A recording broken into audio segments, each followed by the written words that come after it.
So, first of all, you guys were hilarious this morning. I enjoyed it so much. Barbara, how did Jenna get you to say yes to coming back? She said the last time she hosted, she would never be back again. I said it was my first and only, because I had a great experience, and I figured leave on top. But she peer pressured me into it, and I said yes. And not only for one day, but for I'm 2. doing it 2 days. That's so good. Manipulation. I love it. Okay, do you feel nervous? Like, I was sitting there watching you thinking, like, does she feel like she needs to kind of guide Barbara right now and protect her a little bit in this situation? Because, like, it's live. A little, but I mean, Barbara's such a good public speaker, but yes. Yeah. I mean, I feel that way for Barbara, but she's done it before. So the first time I definitely felt that way, I knew she got it. Right. I'm feeling a little bit that way towards Henry. Her husband is co-hosting this week, too. And he's, like, he'll be probably more nervous than you were. Were you nervous? No, but I was I really prepared myself. Right, I heard. So you get the packet and you just studied away? I go deep. I know everything about Kimberly Williams. I know everything about the Farmers Want a Wife farmers. I've watched it. I have strong thoughts on who I hope they end up with. Okay. We'll find out. She is an A student. She was an A student, and she really showed that type of prep. You know what I mean? Mm-hmm. She was all in. Okay, but would you take the gig full time? Never. Sissy, never sounds... But it's not because I don't love you. I just like returning to my cave. Never sounds really harsh. You can just say no. No. By the way, when Hoda left, people kept emailing me, including like my agent, and they were like, "We've got it. We know who should take Hoda's spot." And I was like, "Who?" Because we didn't know. Mm-hmm. And they were like, "Your sister, Barbara." And I'm like, what a sad state that Hoda and I had such great chemistry that they thought, you know who else could be good? Her twin sister. But also, that's such a compliment to you and Hoda's relationship. Yeah, it is. Yes. And our relationship. But she'll never do it. I get it. We also have a 6-month-old. You're a new mom. Well, no, how old's your other one? Are you engaged? Yes. Wait, did I not tell you? You're engaged? I am. Wait. Sorry, I couldn't help but look at that. I honestly think when we were in Bermuda, I had just met him. We got engaged within 8 months. What is happening? I know. We have to talk about that. Okay, we'll do it off air. We have to sidebar that. Thank you. Very excited. But yes, you are busy. I understand. Speaking of Hoda, how has it been without her? Yeah. I mean, I miss her, but first of all, I talk to her all the time. Yeah. I've seen her. She just drops in. I'm like, what are you doing here? I talk to her. She's still up at like 4:30 or 5 every morning. So once a week, I'll give her a text, see how she's doing. Yeah. But I will say, it isn't as terrible as I thought it was going to be. In that, we really got to say goodbye to her. Yeah. We really got to celebrate her. You were here. You witnessed it. We really got to like live in it, live in the goodbye, so that when she left, we'd said everything we wanted to say. Yeah. And so it's been super wild these last 3 months, but also really fun. It's so good. There are a few people that can relate to kind of your position right now, searching for another co-host.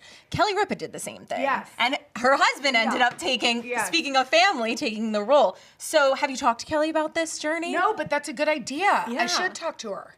I love Kelly Ripa, and I should ask her tips. I didn't even think about that. Because we're sort of just in it, too. Yeah. You know what I mean? Yeah. But my husband is not taking the role. He's out. Okay. So I don't know. Oops. Or my sister, as we've established. So I'm not sure what type of advice that would lead us to. Okay.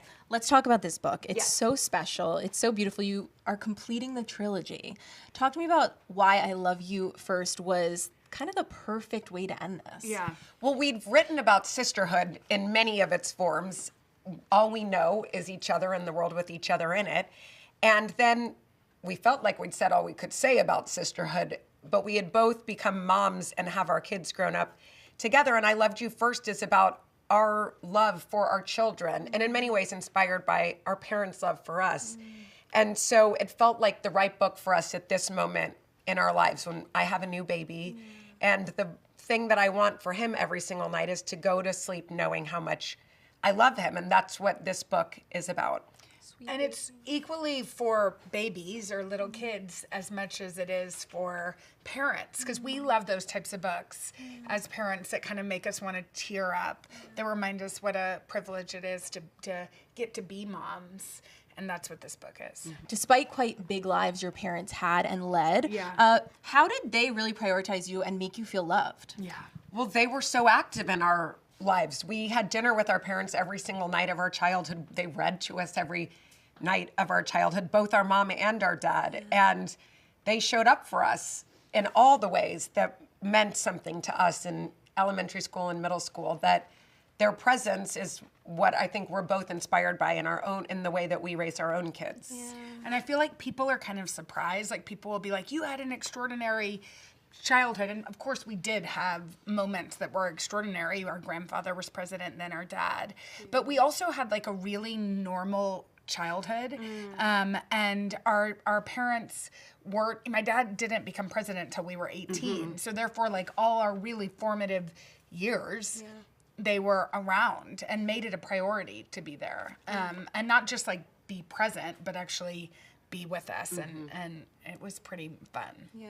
I love your love of books. It spreads far and wide. You just were with Oprah, Mariska, Reese. Yes, I was. How cool at a big book club. Yes. How did that go? It was so great. I mean, it was accidental, although we've been trying to find a reason for the three of us to come together. Yeah. But I was there supporting, and Reese was there supporting a mutual friend that we all have, Barbara's friends with her too, who wrote a book called The Tell, which Oprah chose. And so Oprah was on the stage and she looked out into the audience and she's like, only this book could bring Reese Witherspoon, Jenna Bush, and me together. Y'all come on stage. And it kind of felt like, I don't know, being called up to like The Price is Right. You know, like I'm like, Oprah says we come.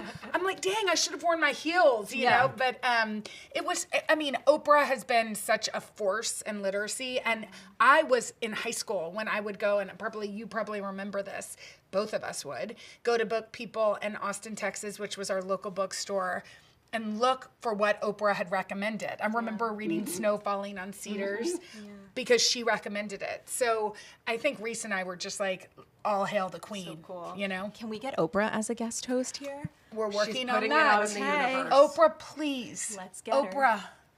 I love you. You know that I interviewed Oprah on like the 3rd day of January 2020, and I was like, this is going to be our best year yet. And if y'all remember anything about 2020, it wasn't. It was not. It sure wasn't. Not. But maybe this is the year. yeah. This is the year. I love it. Manifest. We got to make it happen. I know. Okay, wrapping this up with a little sisters rapid fire. Fave NBA cat daddy. Oh, Jordan Poole. Jordan Poole. Or Miles Turner. Also, he wears the cat T-shirt, his cat Casper. It's also his birthday today.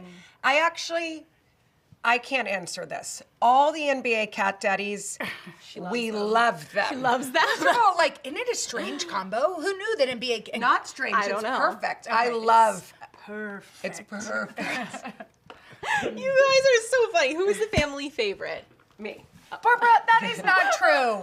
Wait, why? Next. Why are you the family favorite? Oh, I'm just kidding. But I'm No, not. you're not. Okay. Because she's better behaved. But the truth is, I'm more You're fun. fun. Yeah. There you go. Okay, biggest potty mouth in the family. I mean, in a traditional way.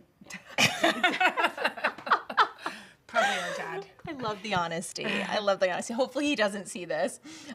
Bigger texter between you two. Same. Equal. Equal texting. Or you're probably better at it than me. Sometimes I forget. Yeah. We're busy. Same. Busy. And finally, celebrity crushes. Colin Firth. I've had him since... You have had that for years. I sure have. Since like the first Bridget Jones Yeah, story, you have loved which was him. like 30 years ago. You have loved him. I've loved Colin Firth She's for been years. by him for years. I've stood by him have, solidly. yeah. What about you? Do I have one? I'm sure you do.